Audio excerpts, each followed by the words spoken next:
अस्सलाम वालेकुम नाज़रीन, उर्दू टीवी चैनल में खुश आमदीद।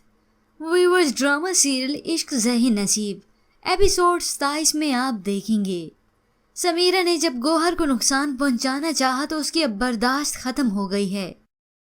वो रोते हुए समीर से कहती है, दोगले इंसान के साथ तो फिर भी ज़िंदगी गुजारी जा सकती है, लेकिन एक कातिल के साथ नहीं।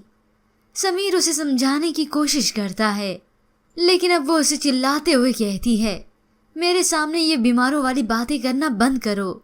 जिसे सुनकर समीर को शदीद गुस्सा आ गया। वो धक्का देते हुए गौहर को चिल्लाकर कहता है, बीमार मत कहना, बीमार नहीं हूँ मैं। जिसके बाद व्यूअर्स आप देखेंगे समीर के सामने एक खत पड़ा है, जिसे पढ़कर वो सोचों में गुम हो गया। तो उधर दोनिया को जब काशिफ और गौहर के अफेयर का मालूम हुआ तो वो फिर से अस्पताल में बीमार पड़ी है।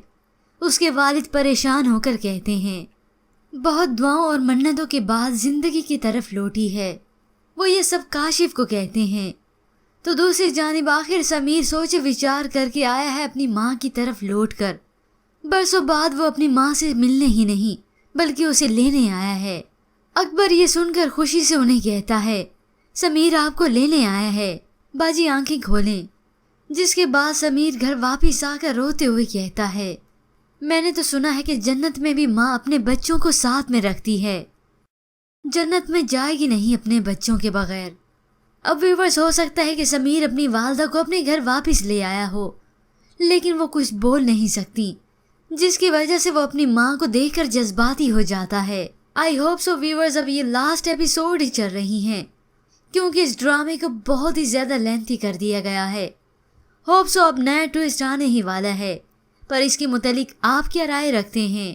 हमें अपनी कीमती राय ज़रूर दीजिएगा। मज़ीद ड्रामास प्रोमो के लिए आप देखते रहिए उर्दू टीवी।